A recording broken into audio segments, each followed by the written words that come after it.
Halo Sobat Spoiler, bagaimana kabarnya? Tentunya Millers doakan baik-baik saja.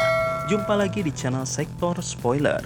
Pada video kali ini, Millers akan bahas kelanjutan cerita dari Donghua series Renegade Immortal, yaitu episode 67.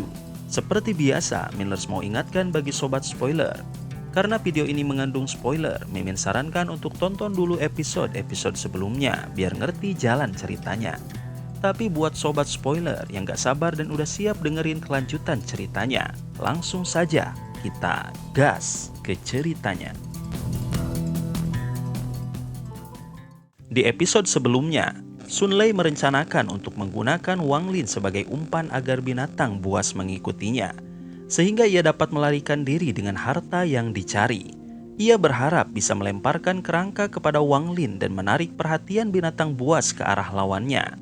Namun, Wang Lin yang waspada tidak membiarkan Sun Lei berhasil.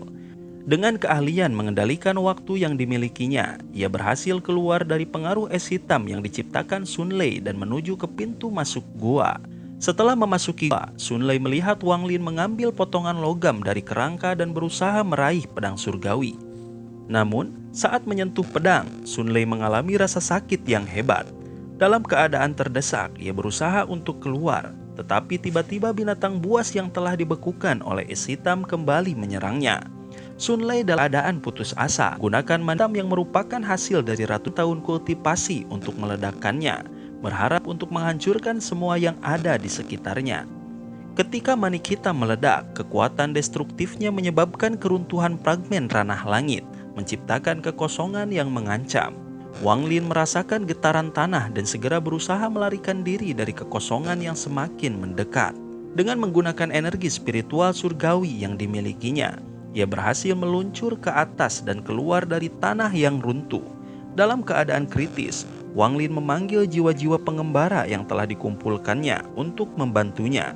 Dan setelah keluar dari celah, ia terbang tinggi hingga mencapai sebuah platform di dunia celestial, di mana ia jatuh ke tanah dan mulai berkultivasi kembali untuk memulihkan energinya.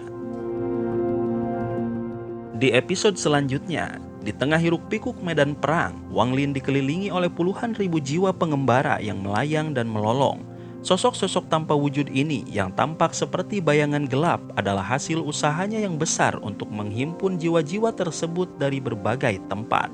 Dari lebih 100 jiwa yang ia kumpulkan, hanya 10.000 yang berhasil ia bebaskan. Namun, jiwa-jiwa ini bukanlah entitas biasa. Mereka memiliki kekuatan unik dan punya kehancuran diri. Di tengah pusaran jiwa, Suli Guo, seorang iblis yang berbeda, menarik perhatian Wang Lin. Dengan kecerdasan yang terpancar dari matanya, Suli Guo merasa bangga karena masih diingat oleh tuannya, meskipun banyak iblis lain telah musnah. Perasaan ini menciptakan dinamika tersendiri di antara jiwa-jiwa yang hadir, di mana harapan dan kesedihan saling bertautan. Sementara itu, seorang pria berjubah abu-abu mengamati Wang Lin dengan penuh keserakahan. Ia mendekat, mengucapkan mantra, dan melontarkan bola api hitam ke arah Wang Lin. Namun, jiwa-jiwa pengembara tidak tinggal diam. Mereka segera bereaksi dengan menyerang pria tersebut. Serangan itu mengejutkan dan membuatnya mundur dalam kepanikan, berusaha melawan dengan pedang terbang, namun jumlah mereka terlalu banyak dan kuat. Akhirnya, usaha pria berjubah abu-abu itu sia-sia. Tubuhnya jatuh dan menjadi mangsa jiwa-jiwa yang berkeliaran, yang dengan cepat melahap dagingnya hingga tersisa hanya kerangka. Jiwa-jiwa itu kemudian melayang kembali ke Wang Lin, menyusup ke dalam dirinya sebagai tanda kepuasan setelah berhasil membalas dendam. Dalam suasana yang tegang, ia memuji keberanian Wang Lin dan menunjukkan batu giok yang menyimpan gambaran tempat indah yang dijaga makhluk buas. Tawaran ini membuka peluang baru bagi Wang Lin untuk menjelajahi dunia yang lebih luas dan penuh misteri. Dengan hati-hati, ia mendengarkan dan mempertimbangkan posisi Cihu yang bisa menjadi langkah awal untuk petualangan yang lebih besar. Wang Lin merenung, terjebak dalam keraguan saat memikirkan kesulitan yang menghadangnya untuk memasuki tempat baru. Namun, senyuman Cihu membangkitkan harapan dalam dirinya. Cihu meyakinkan Wang Lin bahwa perjalanan itu bisa dilakukan dengan bantuan orang ketiga. Meskipun Wang Lin tidak langsung memberikan jawaban, Ia menerima batu giok yang diberikan Cihu yang mampu melakukan teleportasi ke fragmen tertentu di alam surgawi. Dalam proses persiapan, Wang Lin berusaha mengeluarkan giok surgawi dari jiwanya yang melemahkan tubuhnya hingga hampir runtuh.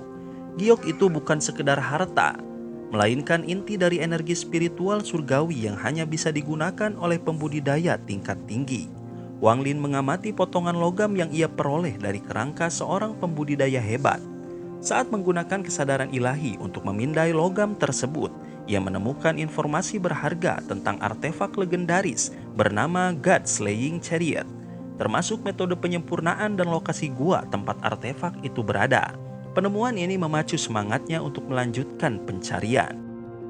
Wang Lin kemudian memasuki pusaran menuju alam surgawi, berusaha mendarat di berbagai fragmen untuk menemukan sisi barat yang menjadi lokasi gua. Dalam perjalanan, ia bertemu dengan pembudidaya lain, namun interaksi mereka hanya sebatas tatapan waspada tanpa konflik. Suatu ketika, ia melihat seorang pembudidaya yang dikejar pria berjubah putih. Meski diminta untuk membantu, Wang Lin menolak terlibat. Tetapi pembudidaya itu melemparkan giok langit kepadanya, memaksanya untuk terlibat. Akhirnya, usaha Wang Lin membuahkan hasil ketika ia menemukan fragmen dengan gunung berbentuk harimau yang terbelah. Di kaki gunung, terdapat gua yang diduga sebagai Heavenly Treasure Celestial. Namun, saat memasuki gua, ia mendapati dinding yang rusak dan tanda-tanda pembongkaran, menandakan bahwa tempat itu telah dijarah. Meskipun kecewa, naluri Wang Lin mendeteksi adanya sesuatu yang masih tersembunyi. Dengan mata yang tajam, ia mulai mengamati sekeliling, menandai awal dari petualangan baru yang penuh misteri. Di dalam gua yang memiliki 9 kamar kosong, perhatian Wang Lin tertuju pada kamar terbesar. Dengan ekspresi serius, ia mencoba memahami rahasia yang tersembunyi di dinding-dinding gua. Di tangannya terdapat potongan logam, yang konon merupakan kunci untuk membuka 10 kamar, meskipun hanya 9 kamar yang terlihat. Wang Lin menyebarkan akal ilahinya, namun tidak menemukan petunjuk berarti. Dengan rasa ingin tahu, ia menyentuh dinding gua dan merasakan dingin yang tidak mengungkapkan keanehan apapun. Ketika ia mengeluarkan potongan logam dari tasnya, benda itu tiba-tiba memancarkan cahaya yang terang dan panas. Merasa ada sesuatu yang akan terjadi, Wang Lin mundur dan melemparkan logam itu ke udara. Potongan logam mulai memanas dan meleleh, berubah menjadi awan asap berbentuk jamur. Dari dalam asap itu, muncul sosok misterius yang tampan, mengangkat tangannya untuk menciptakan segel yang memancarkan cahaya keemasan. Suara gemuruh terdengar ketika gua mulai bergetar, tetapi Wang Lin tetap tenang dan mengamati. Setelah getaran berhenti, sebuah pintu ungu bercahaya muncul di dinding gua.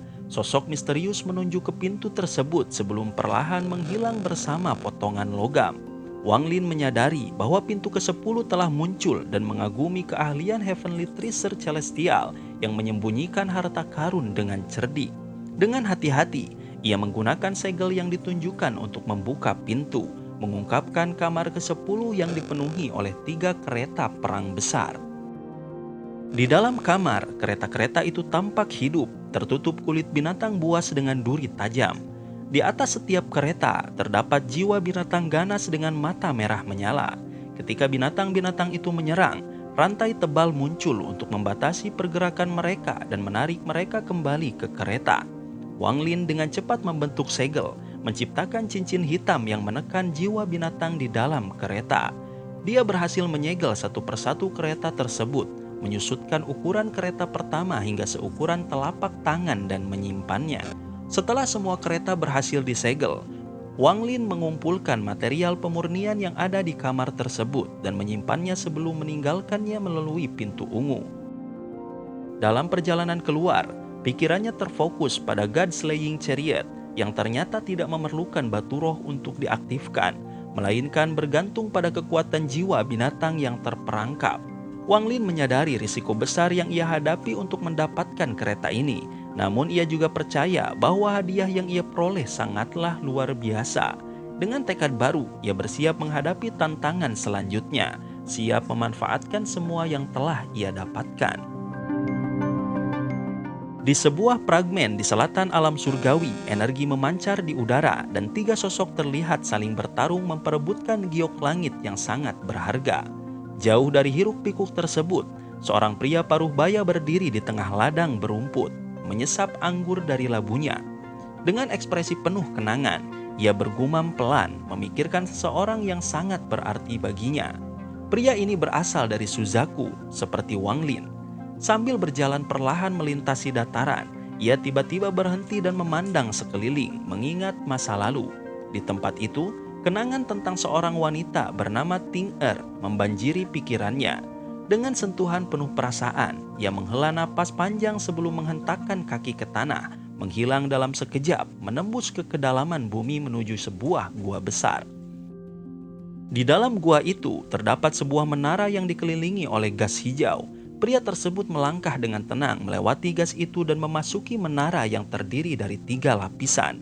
Interior menara sederhana namun memiliki keagungan yang memikat, seperti sebuah rumah yang nyaman.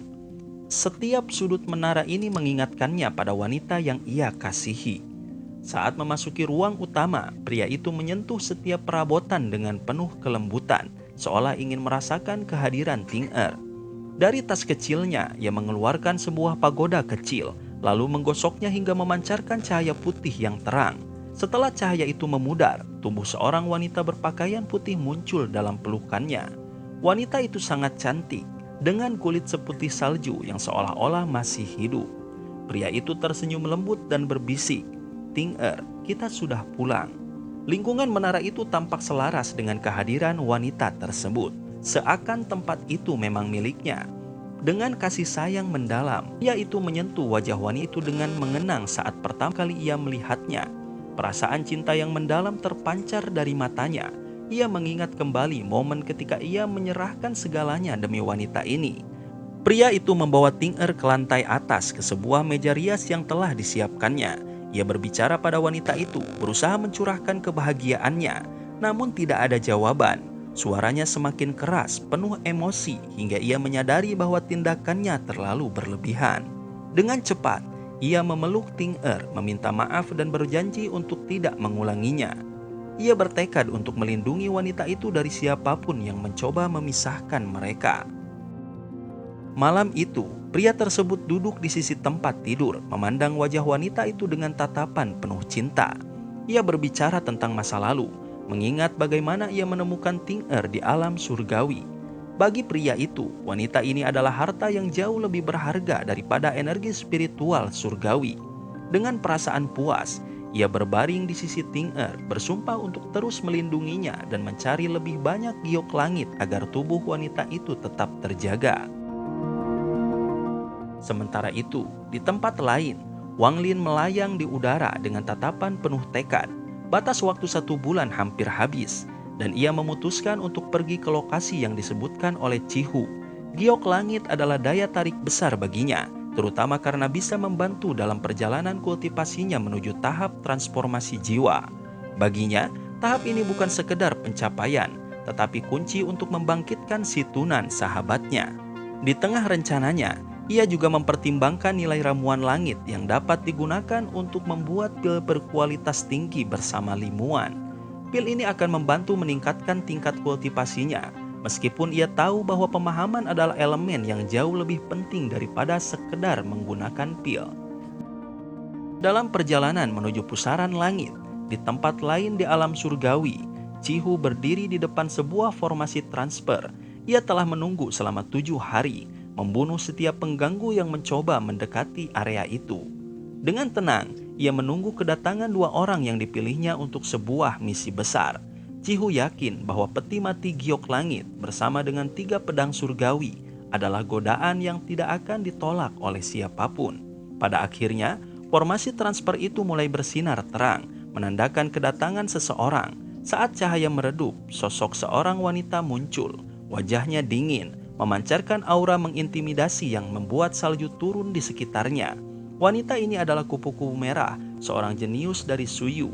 Cihu menyambutnya dengan senyuman percaya diri, yakin bahwa rencana mereka akan berhasil dengan sempurna.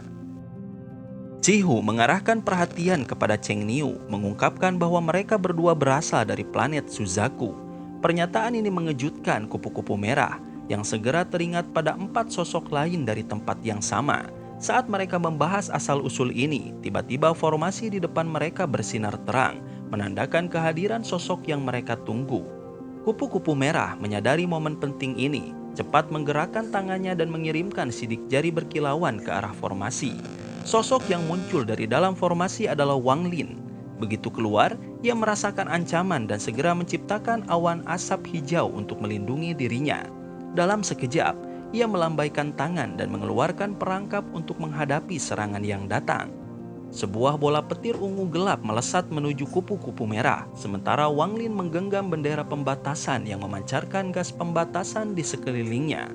Dengan tegas, Wang Lin memerintahkan gas tersebut untuk menyerang, membentuk naga yang bergerak maju dengan ganas. Kupu-kupu merah merespon dengan memanggil patung es setengah manusia setengah ular yang memiliki mata biru menyala. Saat patung itu meluncur maju dan menembakkan sinar biru yang membekukan, bola petir dari Wang Lin berusaha menembus pertahanan tersebut. Benturan energi antara kedua serangan menciptakan gelombang udara yang menggelegar, mempengaruhi semua di sekitarnya. Dalam kekacauan itu, kupu-kupu merah mengorbankan kekuatannya untuk mengeluarkan darah yang membentuk mawar merah indah, mampu menyerap energi serangan. Patung es yang ia panggil mencair dan membentuk genangan air yang memberikan kekuatan baru.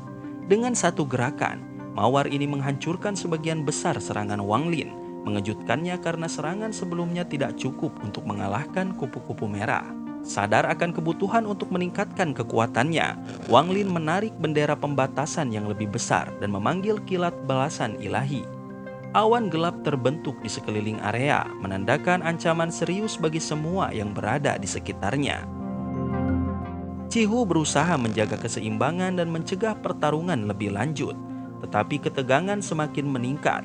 Kupu-kupu merah dan Wang Lin, masing-masing dengan tekad dan ambisi mereka, bersiap untuk menentukan siapa yang akan bertahan dalam pertarungan yang penuh strategi dan kekuatan ini. Sobat spoiler, itulah spoiler dari Donghua series Renegade Immortal episode 67. Spoiler ini tentunya tidak akan sama persis dengan video sesungguhnya. Maka dari itu, jika ada kesalahan dalam kata ataupun istilah, serta kelebihan ataupun kekurangan durasi harap dimaklumi. Dan jangan lupa untuk mendukung channel ini untuk lebih berkembang dengan cara like, share, dan subscribe channel ini, supaya kalian tidak ketinggalan update terbaru dari channel ini. Terima kasih banyak udah nonton sampai akhir Sobat Spoiler. Saran dan kritik positifnya silahkan di komentar. Sampai ketemu lagi di video berikutnya. Tetap semangat dan sampai jumpa.